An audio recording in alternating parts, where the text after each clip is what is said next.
Navutse iwacu dusenga tuvuga Yesu duhenda henda imyaka myinshi kagenda kenshi nyigira the pretenders sinarinze uko ibintu bikora kenshi narapogwesha nkahora kuko atakintu nabona nokora kiruta gusa kwicara nkahora yo nari mu mwijima mwinshi ntabona iyomva ntabona iyonja umuco unyakira ari mwinshi amasara abona ubu ndabona iyonja amaju ya kera menshi mabi yambwira ngo dogo ngoja ubu nayenuriye kubi garutse dusanga jewe ndi doja sinkiri muto mu mpemu ama general in the kingdom ndazi uko tubaho home devasaze ndamutera amabomb sinkiri wa mopeti yakubitwa hasi nikije cyose bavuze ijambo ndajakira nkarikora nkiyumva ndi cool je mbayeho kubwo buntu se kubwo umwana w'umuntu.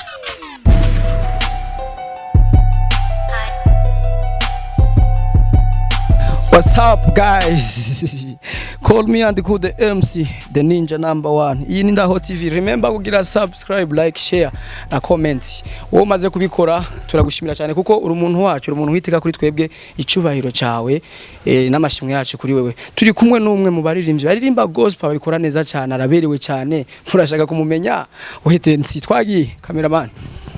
Yo full life. Yes bro. Waje bro? Safi. Meze neza. Poa sana. Uraberewe sana brother. Merci beaucoup. Sinari kubaza ngo wambitswe nande wiyambitse ndabivuze. Niyambitse. Full life usanzwe ufise aho ukorera ukadandaza impuzu bijya bintu ni gwawe rimwe. Bijya bintu ni gwanje. Yego ni mu Ruvumera. Neza bahita gute? Wayise gute ya shopping ya? Kingdom Boy Shop. Kingdom Boy Shop iri mu Ruvumera ku isoko indani hajya hasi mu bakoneseri ikibanza ni R11.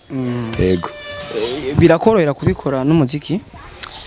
Ubiravye n'ibintu bijanye ko kuberwa n'umu artiste birajana. Yego. Full life ntitwakuvumbuye twataguye ikiganiro bivanye no kuri kurakora bien ntawe reka kubishima ariko je ndakunze kenshi umuntu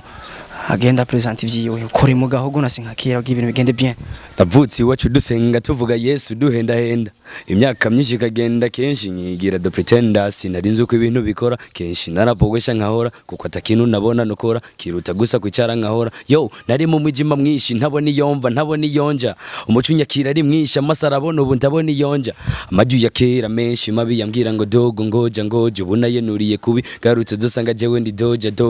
sinkiri muto mu mpemu ama general in the kingdom ndazi uko tubaho home devasaze ndamutera amabomb sinkiri wa mopeti yakubitwa hasi nikije cyose bavuze ijambo ndajakira nkarikora nkiyumva ndi cool je mbayeho kubwo buntu se kubwo umwana w'umuntu mumwe munuzu y'ibintu bigatuma je mbaho kundi kuntu yayahu. Full life niwe turi kumwe yikoze mu gahogo mwamwumvise abikora neza ariko aho nyine full life ndaza niki kibazo kera izi songe tubona za gospel zikigiye kera nizari zihari why zitari zihari ku ruhande rwawe? Nibaza ko hatari bwaboneke ihishurwa y'abana y'ururungano rushashe abavuga ko abasore bubu bashushe ku buryo n'abakristo ubushuhe bwabafashe bateza gukora ibintu kugira bamotive abantu bo mubabwira iki?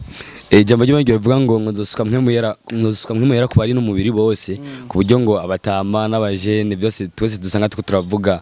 inkuru nziza. Yego ari abantu usanga kubera sinzi ko ari gukizwa cyane cyangwa kushanga akubwira ati ngumva ngo abasore bubu ngo barashushe ngo atuma aririmba indirimba akakubeja ngo nizi Imana ngo ariko abashaka kunyene vuma ukuntu niko biri. Oya siko biri ko twege iyo twanditse indirimbo ije iviza umutima w'umuntu kanaka imukura ahantu imushira handi hantu. Yego nibaza ko atari byo. Watanguye gospel nyene uririmba gospel ntiwigeze uca mu yindi ntoze? Cyaratanguye muri gospel nigeze ndirimba sekira ya. Uraje urabigiyemwo urumva neza ko bikurimwo gushika no munsi urabikora kuko uri umwe mu bantu basohora indirimbo kenshi kazana n'amasanamu si ikintu kiba coroshe. ubifashwa niki cyangwa ubishobozwa niki? Si kenshi ko mfise isanamu zibiri indirimbo zifite amasanamu ari zibiri izindi zose n'amaudio.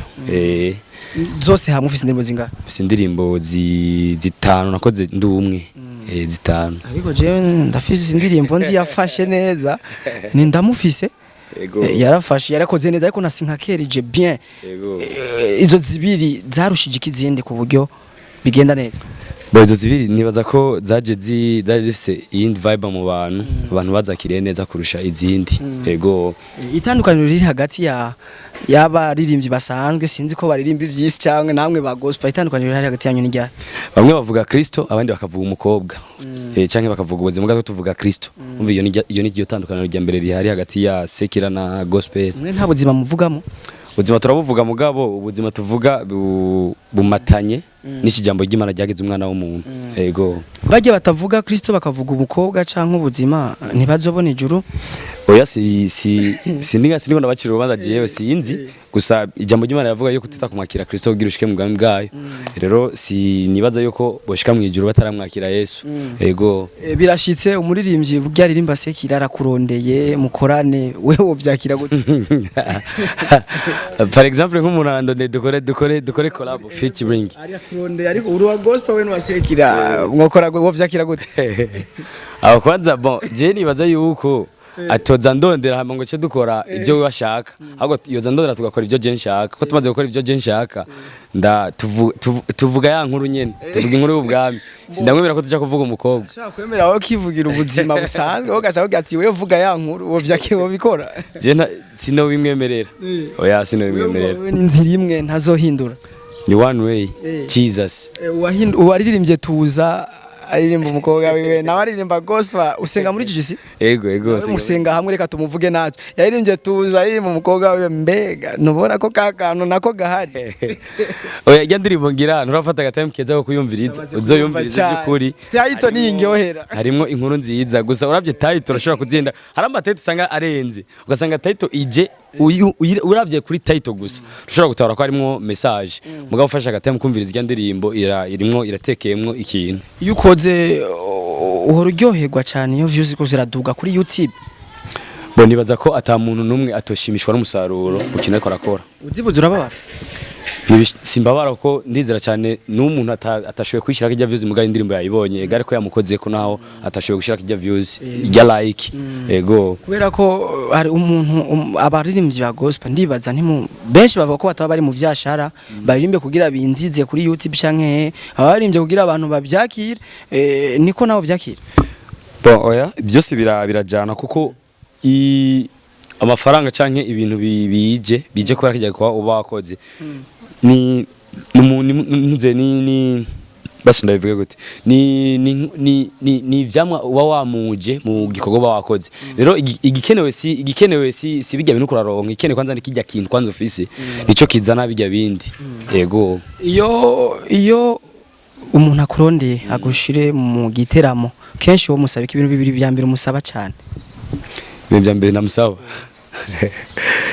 nibaza ko turafata time tukaganira ni simfa kugenda uko nyene ariko hariyo bibiri binini ugatikeye ibi bintu atabikoze hose ishobora no kuja mu giteramo ciwe arakenewe ikintu kugira ngo ubwe neza ntuko urabizi nawe imvya gospel acakurihira ka déplacement gusa bikaba birangiye oya umukozi Bible ivuga ko umukozi w'Imana nawe ateza gufatwa neza n'icyo akora yego wumva uri kuja hehe wewe kuri uno mwanya nka full life ndabona amanga menshi ko arafashwa ku bwanje bivanye ni ingabire Imana yashizemo cyo gituma ndisere kuri iki gikorwa byo kuri yego amakuru y'urusaku makeya ndavye YouTube yawe ndayikurikiranye neza cyane urakunze kubushira abantu benshi mu masanamu yawe ariko kandi kinaraye mbonye muri rya sinkakera hari ibintu byo gushiramwe abantu b'abakobwa mbega wibaza yuko abantu bose babiraba bavyakira uko vyakira cyangwa je ndavyakira hari abandi biyumvira uyu muntu abadayimo umuco kuri ivyo bavyumvira abantu biyumvira byinshi tuba dukeneye baronka umuco uvuye kuri nyenevyo by'ukuri abakobwa n'ingabire twahawe n'Imana sivyo ni two bashira apa kuko nabone barafise ikintu ba control mu bwami kami twajemo ndahita amakode dufise gusa irisifi ko ugira ibintu birimwo umuco w'ijambo ry'Imana gusa rivuga hanyuma apare kuba ubonye isana muri mukobwa muri clip nibaza ko n'abakobwa tuzobatererana bateza kujamo nabone yego full life afise imyaka ingahe full life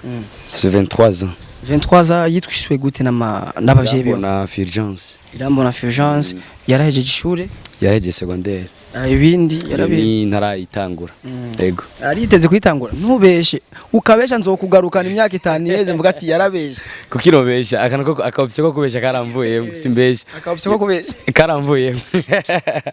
saka application ko kubesha karaba ndavyibaza ko kabaho mu bandi mugabo jewe nakakindi yego kuko bavana arabesha mugabo sinkibesha nzoyiga yego urusinye je ndi sure mu myaka ingahe tuzogaruka kubaza oya nibaza ko ntituri mu higanwa ku isi umwe wese agira ikintu bivanye n'umwanya ugeze yego For Life afise umukunzi apana umukunzi ni benshi hari umukunzi mama umukunzi Imana umukunzi mvuze uramwumva umukunzi mvuze umushushu you mean ni umusheri umushushu umusheri nawe ufise nawe uhari yego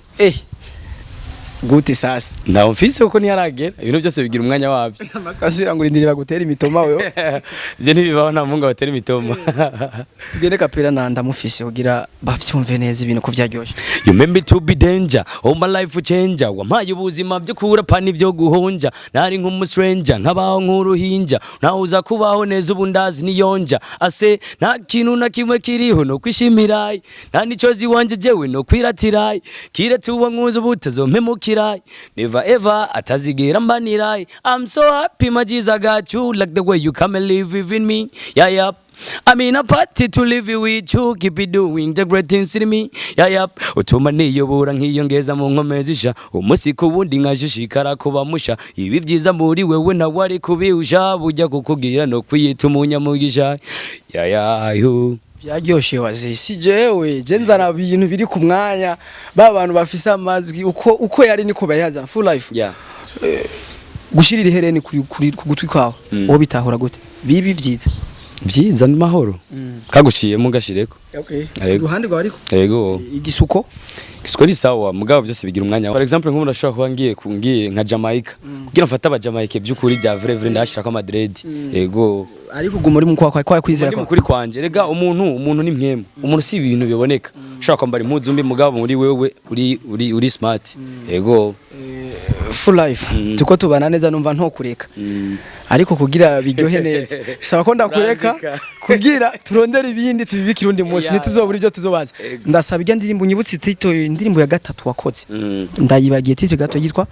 mbarira ai azembarira dusezere ninde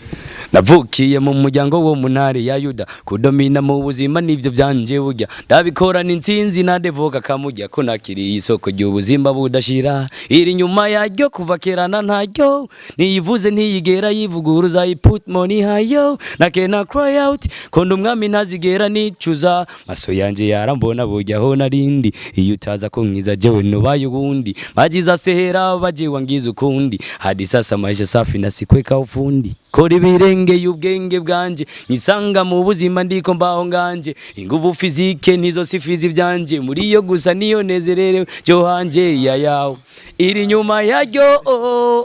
iri nyuma yaryo Full Life